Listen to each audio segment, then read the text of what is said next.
Bienvenue au développement des titres de l'actualité. Le politologue et économiste Joseph Harold-Pierre estime que la participation du Premier ministre Alix Didier Fils-Aimé à la 50e réunion de la Communauté des Caraïbes pourrait générer des retombées positives pour Haïti. Il souligne également des avancées notables liées au pacte signé par plusieurs structures politiques et organisations de la société civile à l'initiative du chef du gouvernement. Selon lui, le soutien international manifesté à l'égard de cette entente politique n'a rien de surprenant. Joseph Harold-Pierre est avec nous pour en parler. Professeur Joseph Harold-Pierre, bonsoir. Merci infiniment d'être avec nous à Métro News ce soir. Bonsoir Madame Barthelmy, merci de l'invitation. Jeudi 26 février 2026, le Premier ministre Alix Didier Fils-Aimé était de retour au pays après avoir participé à la 50e réunion des chefs de gouvernement de la CARICOM. Et comme retombée de ce voyage, le Premier ministre a annoncé une aide de la Finlande de 2 millions de dollars.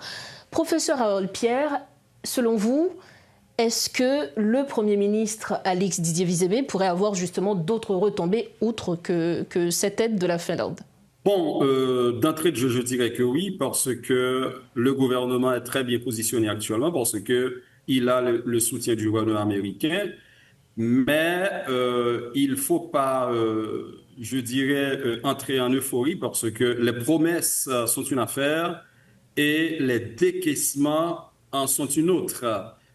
Fort souvent, nos chefs d'État et de gouvernement savent participer à des rencontres, à des sommets internationaux, et ils ont fort souvent eu des promesses, mais qui ne sont pas toujours honorées. Donc, c'est-à-dire, il faut attendre.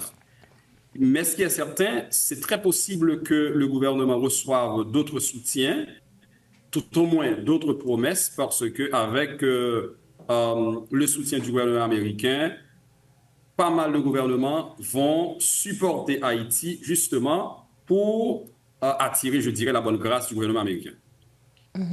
Autre point justement de ce voyage qui a été abordé, c'est le pacte national pour la stabilité et l'organisation des élections. Et d'ailleurs, le Premier ministre l'a dit dans son point de presse à l'aéroport international Toussaint-Louverture que c'est un pacte qui est bien accueilli par l'international. Bon, bien évidemment, le pacte allait être bien accueilli par l'international. C'est un comportement diplomatique, c'est des salutations diplomatiques. L'international n'allait pas s'opposer au pacte, d'autant plus que, je le répète, le gouvernement bénéficie du soutien américain. Maintenant, qu'en est-il réellement du pacte? Je dirais tout d'abord, le pacte me paraît très réaliste par rapport aux autres accords qui ont été signés en Haïti depuis l'accord du 11 septembre 2021. Je pense que oui, c'est réaliste parce que ça s'accentue spécialement sur 3 points qui est la sécurité, les élections et un petit peu de programmes sociaux. Cependant, le pacte vise aussi ce qu'ils appellent renforcement institutionnel. Il vise aussi à réviser la Constitution, à réformer la Constitution. Je pense que c'est pas du tout, à mon avis, c'est pas réaliste parce que il n'y aura pas assez de temps pour ça, d'un côté. Et deuxièmement, ça ne saurait être les prérogatives de gouvernement de transition. Donc, en ce sens, c'est ce qui est positif dans le pacte. Mais qu'est-ce qui est négatif? Je pense qu'il y a 2 choses. Tout d'abord, le gouvernement il n'y a pas un terme au mandat du gouvernement. Donc, on dit c'est jusqu'à l'élection d'un nouveau président, d'un nouveau chef d'État. Mais quand est-ce qu'on aura ces élections? On ne le sait pas parce que c'est depuis Ariel Henry, depuis Jovenel, bien sûr, depuis 2019, on parle d'élections en Haïti, mais jusqu'à présent, ces élections n'ont pas encore eu lieu. Donc, selon leurs propos, les élections devraient se tenir cette année? Moi, je pense que non. Moi, je suis très sensible aux questions à l'administration électorale. Je suis entre autres expert en administration électorale. Pour organiser des élections en Haïti, pour faire marcher la machine électorale, ça prendra considérablement de temps. Donc, je ne pense pas que ce soit possible pour le faire actuellement. Et tout d'abord, le premier problème qu'il faille résoudre en Haïti, c'est le problème de l'insécurité.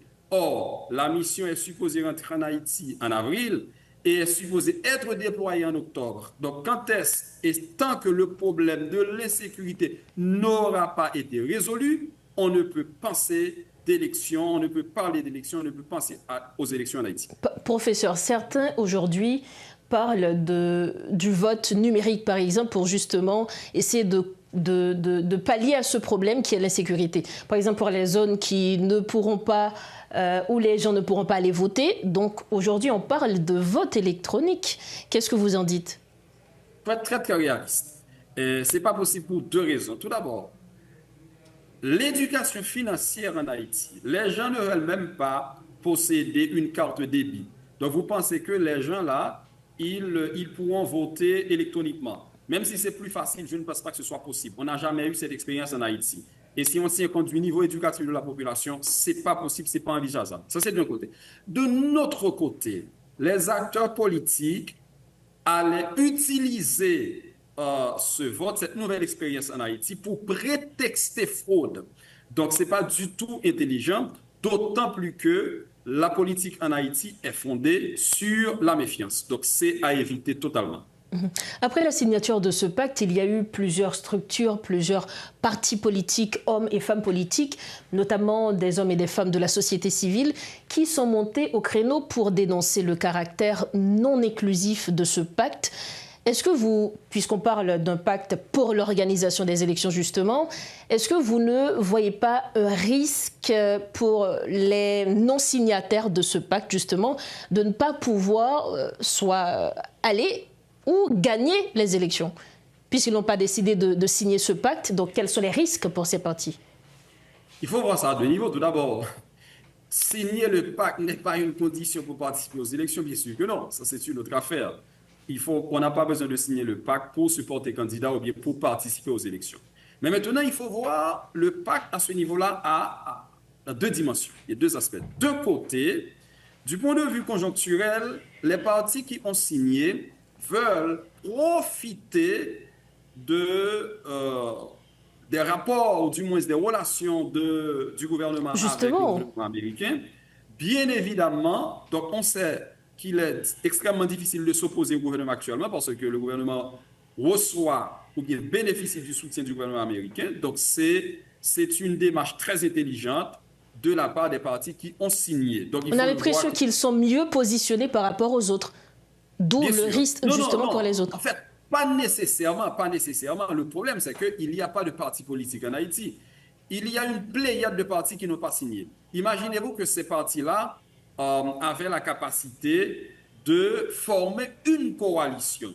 Donc, ils seraient le parti majoritaire en Haïti. Donc, les partis qui ont signé peuvent, en quelque sorte, bénéficier du soutien du gouvernement quand on sait le niveau de la corruption en Haïti. Il y a tout ça. Mais je ne crois pas que ce soit un blocage ou du moins un pari perdu d'avance pour n'avoir pas signé le pacte. Je ne le pense pas, je ne le crois pas. Cependant, si on va au-delà du conjoncturel, avoir signé le pacte signifie qu'il n'y a pas de parti politique en Haïti, qu'il n'y a pas d'élite politique en Haïti, parce que signer un pacte, je le dis, même si le pacte n'a pas un terme, le gouvernement n'a pas un terme, mais on sait que, comme je l'ai toujours dit, l'international, spécialement le gouvernement américain, c'est l'acteur principal du jeu politique haïtien, eh bien, les Américains pourront quitter le Premier ministre quand ils le voudront. Donc à ce moment-là, c'est comme s'il y avait un terme implicite au pacte qui dépend de la volonté du gouvernement américain. Cependant, avoir signé le pacte qui n'a pas de terme montre très clairement la légèreté des acteurs politiques haïtiens et ça dit très clairement qu'il n'y a pas d'élite, qu'il n'y a pas de parti politique en Haïti. Mais les élites, les partis politiques véritablement, ne vont pas se construire d'un jour à l'autre. Ça va prendre du temps. En ce sens, on comprend le comportement des partis qui ont signé parce qu'il faut profiter de la conjoncture, d'autant plus que, comme je le dis, le gouvernement bénéficie du soutien américain qui est un capital à profiter. Donc, il faut profiter. Professeur Joseph Harolpierre, merci infiniment d'avoir répondu à nos questions. Merci beaucoup. Je vous remercie, Madame Barthélémy. Merci encore. Voilà donc l'analyse du professeur Joseph Harolpierre. Il était l'invité de Métro News ce soir.